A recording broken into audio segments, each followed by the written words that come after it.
lagay ng ating panahon ngayong umaga po ng December 4, 2024. Sa ngayon ay patuloy pa rin na nagdudulot ng maulan na panahon. Maghapon po ngayon sa may Isabela, Cagayan at Apayao ang shear line, habang easterlies naman po ang magdudulot ngayong araw ng maalinsangan na panahon,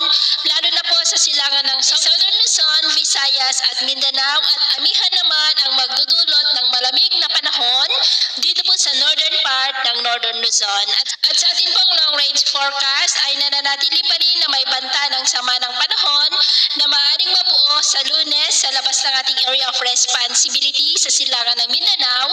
at kikilos po pa-west, northwestward at papasok sa ating area of responsibility sa Martes po. At kung hindi yan malulusaw ay nagbabanta na mag-landfall sa Miyerkules sa Caraga o Eastern Visayas at tatawirin ng ating kapuluan. Kaya atin lamang pong babantayan ang development niyan kung matutuloy po o hindi, at ang susunod na bagyo ay tatawagin po sa local name na Bagyong Kerobin. At sa lagay ng ating panahon, ngayong madaling araw ay maayos naman ang panahon sa malaking bahagi ng ating bansa, pero dahil sa amihan at shear line ay may malalakas na ulan sa may Isabela, ilang bahagi po ng Cagayan at Apayao, at mamaya po ay sisikat pa rin ang araw sa malaking bahagi ng ating bansa, pero dahil pa rin sa amihan at shear line ay may malalakas pa rin na ulan sa may Isabela, Apayao, Cagayan and nearby areas, at cloudy skies with isolated rain screen sa ilan pong bahagi ng La Union.